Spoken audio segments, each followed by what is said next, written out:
warahmatullahi wabarakatuh. Bagaimana kabarnya anak-anakku kelas 4?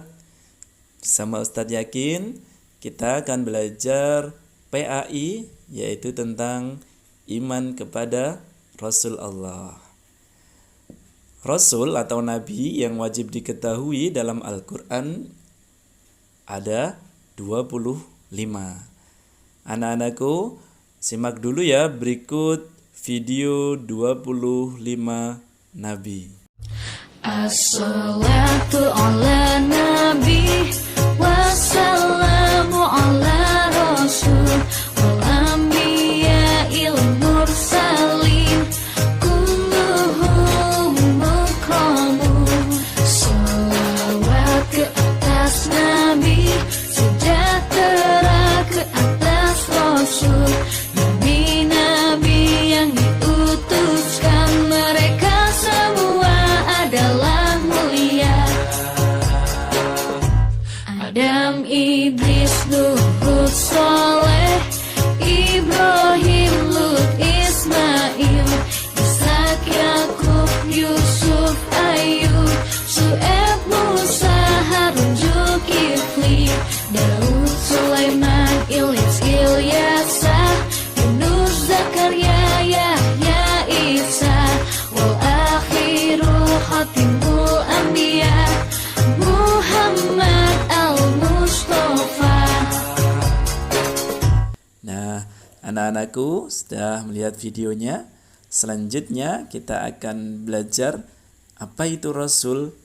Rasul artinya adalah utusan atau utusan Allah untuk manusia dan juga alam semesta ini. Yang berikutnya, iman kepada Rasul artinya mempercayai akan kerasulannya, menerima dan menjalankan ajarannya, dan menjauhi yang menjadi larangannya. Anak-anakku, iman kepada Rasul adalah rukun iman yang keempat. Nah, kemudian kenapa Allah menjadikan Rasul atau Nabi?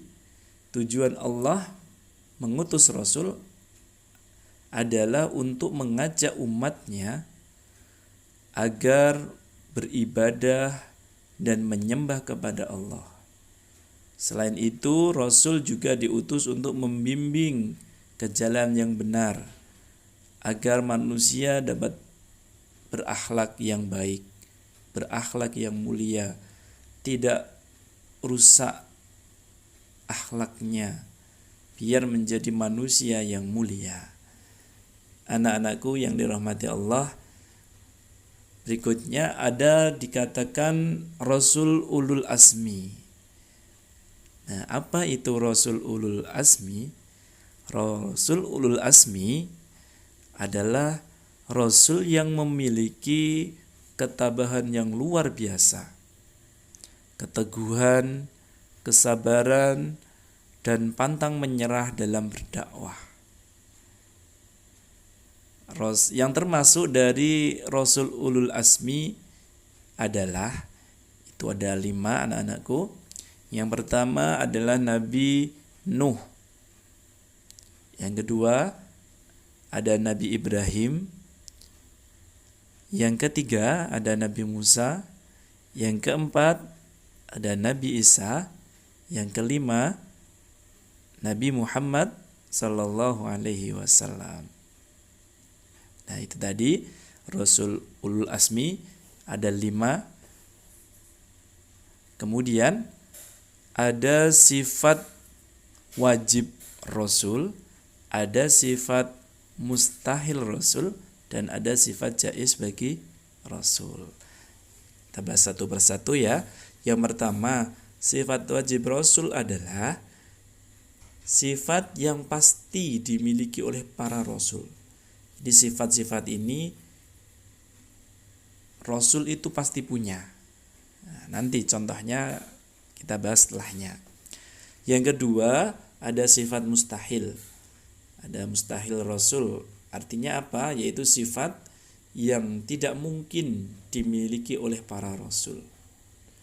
Di rasul tidak mungkin punya sifat ini. Yang ketiga, ada sifat jaiz rasul, adalah sifat yang boleh dimiliki oleh rasul. Anak-anakku, nah ini ada sifat wajib. Sifat wajib rasul itu ada 4. Dan sifat mustahilnya juga ada 4. Yang pertama, untuk sifat wajib ada sidik, artinya adalah benar atau jujur. Yang kedua, amanah, dapat dipercaya. Jadi rasul itu jujur. Yang kedua, orangnya pasti dapat dipercaya.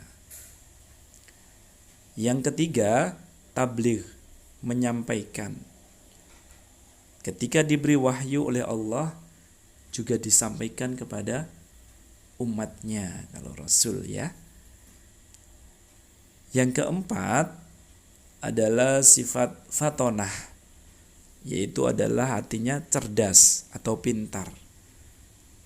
Rasul diutus oleh Allah, beliau itu cerdas, pintar.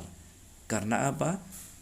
Beliau juga rajin dalam beribadah, rajin belajarnya.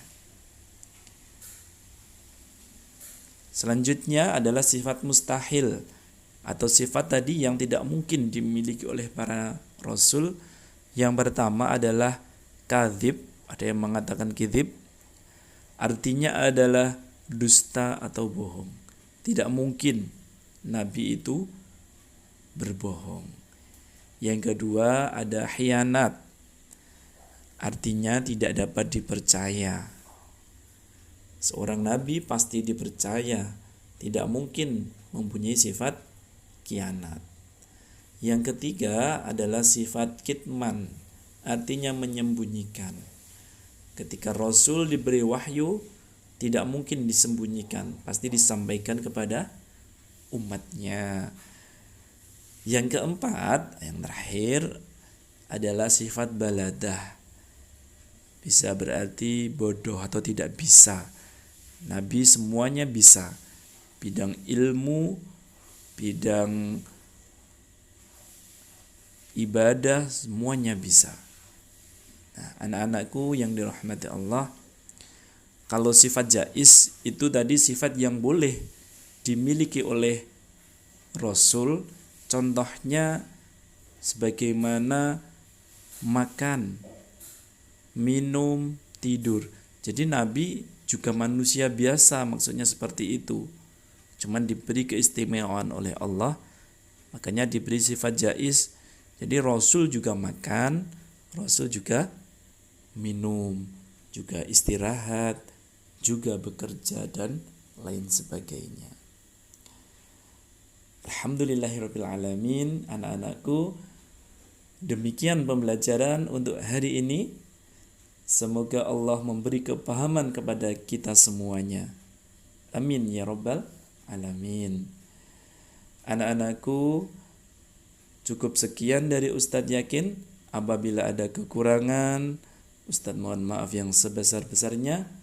Ustadz akhiri. Wassalamualaikum warahmatullahi wabarakatuh.